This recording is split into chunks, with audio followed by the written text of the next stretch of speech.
dhismaha garoon cusub oo si tabarucaad ah ay wadaan hawshiisa dhalinyaro reer Togdheer ah ayaa waxa baaqaya ay u direen ururada ka dhisan Burco ka soo jawaabay ururka hablaha horumarinta gobolka Togdheer oo ah urur ay ku midoobeen qaybo ka mid ah hablaha Burco kaasi oo ka shaqeeya horumarinta degmada Burco tabarucaadka dadka jilicsan iyo xaalad kasta oo ku soo gudboonaata gobolka Togdheer Hodan Ismaan Maxamed oo ah gudoomiyaha hablaha horumarinta Burco ayaa sheegtay cadadka jaajuurka ay kaga qayb qaadanaya dhismaha garoonka cusub iyadoona baaq u dirtay bulshada gobolka Togdheer siday uga soo wada qayb qaadan lahaayeen dhismaha garoonkaasi oo dhawaan la bilaabi doono. halkan galabta waxaan joognaa garoonkii ay inamada dhalinyarada ay u kaceen ay dhisayeen nala dhiso nala dhame haddaan nahay hablaha horumarinta Burco waxaan doonaynaa galabta inaan wareejino jaajuur cadadkiisu yahay 800 midh oo ku wareejino inamada istirayaasha ma sha Allah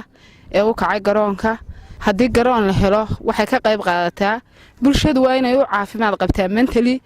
iyo physically haddii mentally iyo physically la doonayana waxa soo galaysa ciyaartaas oo ah exercise haddii football tahay iyo haddii qaybaheeda kala tahayba marka waxaan aad iyo aad ugu faraxsanahay in garoonka cusub ee dhalinyaradu soo kordhiso insha Allah ay ka faa'iideysan doonaan ubadkeena ka dhalanaya iyo ka iminka socda iyo ka uurka ku jiraaba dhammaan waxaan ugu baaqaynaa bulshadeynta Burco inay ka qayb qaataan garoonka dhismihiisa oo ay baaqa dhageystaan inamada Maxamuud Cabdi Xirsi oo kamid ah gudida gacanta ku haysa dhismaha garoonka cusub ayaa u mahadnaqay hablaha horumarinta Burco waxaana uu sheegay in loo baahan yahay in laga soo wada qayb qaato dhismaha garoonkaasi oo la bilaabi doono maanta ay taariikhdu tahay 20kii bishii 3 2019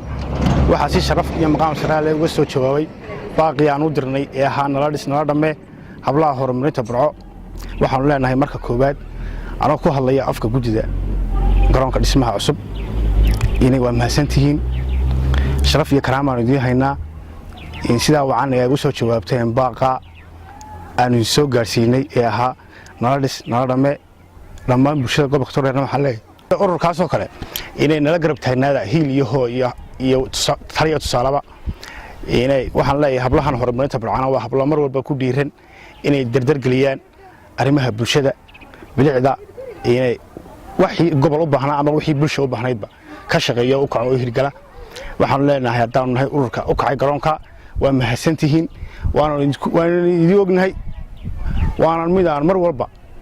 idin qisnaan doona insha Allah billahi kariim waxaan leeyahay garoonka wuu bilaamayaa hawshii way socotaa barbarkay ka baxdaa